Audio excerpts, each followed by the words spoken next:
ஓம் ஸ்ரீராம ராம ராமேதி ரமே ராமே மனோரமே சகசிரநாம தத்துல்யம் ஸ்ரீராம நாம வராணனே. உலகம் யாவையும் தாமுழா வாக்கலும் நிலைபெறுத்தலும் நீக்கலும் நீங்களா அழகிலா விளையாட்டுடையார் அவர் தலைவர் அன்னவர் சரண் நாங்களே. எத்திர எத்திர ரகுநாத கீர்த்தனம் தத்திர தத்திர கிருத்தமாஸ்தகாஞ்சலிம் வாஷ்பவாரி பரிபூர்ணலோச்சனம் மாருதிம் நமது ராட்சசாந்தகம். அஞ்சிலே ஒன்று பெற்றான் அஞ்சிலே ஒன்றை தாவி அஞ்சிலே ஒன்று ஆறாக ஆரியர்க்காக ஏகி அஞ்சிலே ஒன்று பெற்ற அணங்கை கண்டு அயலாரூரில் அஞ்சிலே ஒன்றை வைத்தான் அவன் எம்மை அழித்துக் காப்பான். இன்னைக்கு நம்ம கம்பராமாயணத்துல பாலகாண்டத்துல மிதிலை காட்சி படலத்துல 132வது பாடல் பார்க்க போறோம். தமம் திரண்டு உலகு யாவையும் தாவுர நிமிர்ந்த வெங்கதிர் கற்றையும் நீங்குற கமந்த மாதிரக் காவலர் கண்ணொடும் சுமந்த நாகமும் கண் புளித்தவே. இதுதான் பாட்டு. இப்ப நம்ம பதம் பிரிச்சு பொருள் பார்க்கலாம்.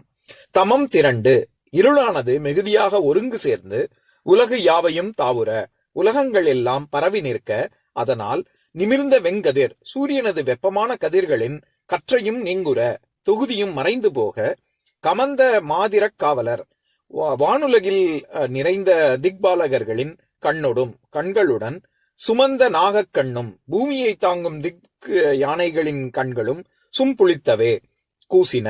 இப்ப நம்ம இந்த பாட்டுல இருக்கக்கூடிய நயங்களை பார்க்கலாம். அதாவது நம்ம சென்ற பாடல்லையே பார்த்தோம்ல, விஸ்வாமித்திரர் அவருடைய தபோ வலிமையினால மூவுலகமும் இருள் சூழ்ந்தது அப்படின்னு. அந்த இருள் சூழ்ந்தது எப்பேற்பட்டது, எவ்வளவு வலிமையானது அப்படிங்கறத இந்த பாடல்ல விளக்குறாரு. இதுல தமம் திரண்டு உலகம் யாவையும் அப்படின்னு வர்ற இடத்துல தமம் அப்படிங்கிறது இருளை குறிக்குது. நம்ம பல பாடல்களுக்கு முன்னாடியே நம்ம பார்த்திருக்கோம். ஏன் நம்ம ஏதாவது ஒரு இடத்துக்கு நம்ம நேரத்துக்கு போகாம தாமதமா போறேன் அப்படின்னு தாமதம் அப்படிங்கிற சொல்ல ஏன் நம்ம சொல்றோம்? குணங்கள் 3, சத்துவகுணம், ரஜோகுணம், தமோகுணம். இதுல தமோகுணம் மிகுதியாக இருப்பதனால் எனக்கு நேரத்துக்கு என்னால வர முடியல, சோம்பேறித்தனமாக இருக்கு, அதனால தாமதம் ஓங்கிய தாமச குணம், சமஸ்கிருதத்துல தாமசம், தமிழ்ல தாமதம். தாமச குணம் ஓங்கி இருக்கிறதுனால தாமதமா வரேன்னு நம்ம சொல்றோம். அந்த தாமதம்ங்கிற பொருள் பட தமம்ங்கிற சொல் இருளையும் குறிக்கும், சேரு, அப்புறம் ஒரு மாதிரி மாயை, இந்த மாதிரி பல பொருள் இருக்கு. இந்த இடத்துல இருள் அப்படிங்கிற பொருள்ல தான் வருது. அப்படி இருள் எல்லாம் திரண்டு உலகம் எல்லாத்தையும் அப்படி சூழ்ந்து கொண்டது. நிமிர்ந்த வெங்கதிர் கற்றையும் நீங்குற கதிர்கற்றை இருக்குல்ல, அந்த கதிர்கற்றை உள்ள பூமிக்குள்ள வரவே இல்லை, சூரிய வெளிச்சமே இல்லை, அப்பேற்பட்டதாக இருள் சூழ்ந்து கொண்டது அப்படின்னு சொல்றாரு.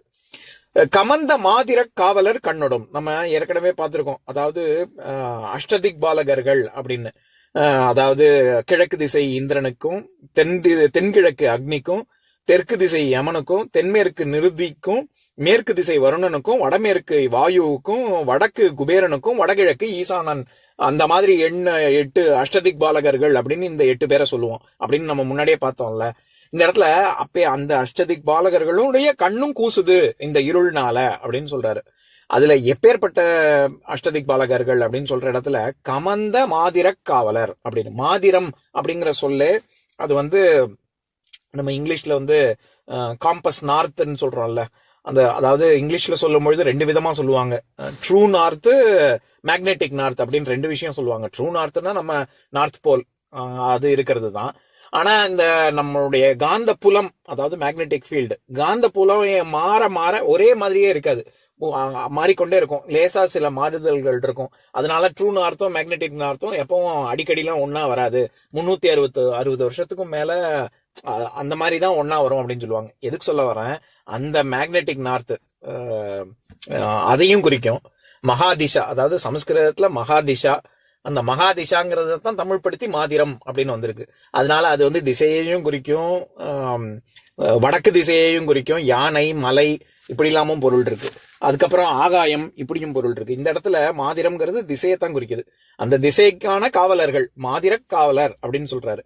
எப்பேற்பட்ட மாதிரக் காவலர் அப்படின்னா கமந்த மாதிரக் காவலர், நிறைந்த, அதாவது எல்லா இடத்துலயும் ஒண்ணு இல்ல அப்படின்னே சொல்ல முடியாது, அந்த இடத்துலயும் இருக்கக்கூடியது திசை ஒன்றுதான். ஏன்னா காற்று இல்லாம இருக்கலாம், நீர் இல்லாம இருக்கலாம், ஆனா ஏதாவது ஒண்ணு இல்ல, இந்த இடத்துல திசையே இல்ல அப்படின்னு சொல்ல முடியாது. எல்லா இடத்துலயும் திசை இருக்கும். நிறைந்து இருப்பதனால கமந்த மாதிரக் காவலர் அப்படின்னு சொல்றாரு.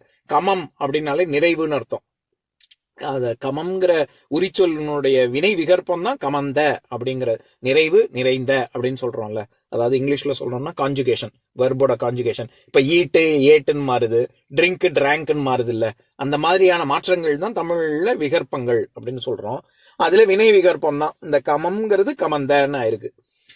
எதுக்கு சொல்ல வரேன், அப்பேற்பட்ட எங்கும் நிறைந்த இது அஷ்டதிக் பாலகர்களும் அவங்களுடைய கண்ணு கூசுது அப்படின்னு சொல்றாரு. சும்புளித்தவே, சும்புளித்தல் அப்படிங்கிறது சிம்புளி அப்படிங்கிற சொல்லுல இருந்து வந்திருக்குன்னு நினைக்கிறேன். எனக்கு உறுதியா என்னால சொல்ல முடியல. நம்ம எப்படி கம்பளி அப்படிங்கிறது நம்ம உள்ளன் இது ஆடைகளை சொல்றோம்ல, அந்த மாதிரி சிம்புளி அப்படிங்கிறது செம்ம செக்கச்செவேர்னு இருக்கக்கூடிய ஆடை, அத சிம்புளி அப்படின்னு சொல்லுவாங்க, கம்பளி மாதிரி. அந்த சிம்புளில இருந்து சும்புளி அப்படின்னு வந்திருக்கு. கண்ணு கூசுறதுன்னு அர்த்தம். அதாவது நமக்கு எல்லாருக்கும் தோணும் என்னன்னா, ஒளி வீசக்கூடிய செக்கச்செவேர்னு இருந்தா சிம்புளிக்கிறது, அதை செக்கச்செவேர்னு இருந்தா பார்த்தா கண்ணு கூசுதுன்னு சொல்லலாம்.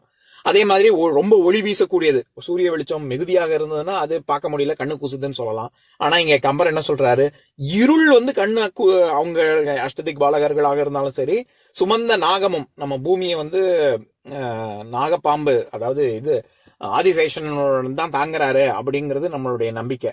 அந்த நாகமும் கண்ணு கூசுது, அந்த நாகத்தின் கண்ணும் கூசுது, அப்பேற்பட்ட இருளா இருக்கு அப்படின்னு சொல்றாரு. நமக்கு எல்லாருக்கும் தோணலாம், எப்படி இருள் எப்படி நமக்கு கண்ணை கூசும் அப்படின்னு.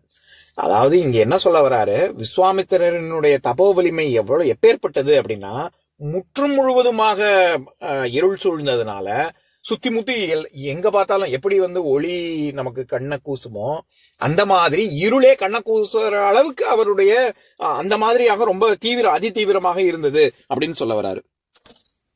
இப்ப நான் பாட்டை இன்னொரு தடவை படிக்கிறேன் கேளுங்க.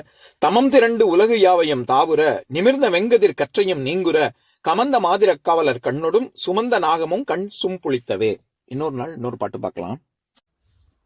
ஓம் शान्ताकारं भुजगशयनं पद्मनाभं सुरेशं विश्वाधारं गगनसदृशं मेघवर्णं शुभाङ्गं लक्ष्मीकान्तं कमलनयनं योगिहृद्यानगम्यं वन्दे विष्णुं भवभयहरं सर्वलोकैकनाथम्. உம்பரோடு இம்பர்காரும் உலகம் ஓர் ஏழும் ஏழும் எம்பெருமான் என்று ஏத்தி இறைஞ்சி நின்று ஏவல் செய்ய தம்பியரோடும் தானும் தருமமும் தரணி காத்தான் அம்பரத்து அனந்தர் நீங்கி அயோத்தியில் வந்த வள்ளல்.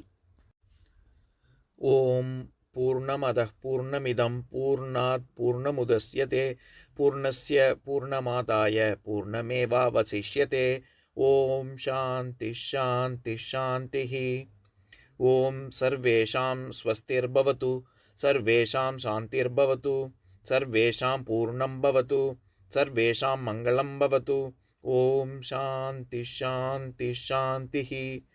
ஓம் சர்வே பவந்து சுகினः सर्वे सन्तु निरामयाः सर्वे भद्राणि पश्यन्तु मा कश्चित् दुःखभाग् भवेत्. ओम शांति शांति शांति.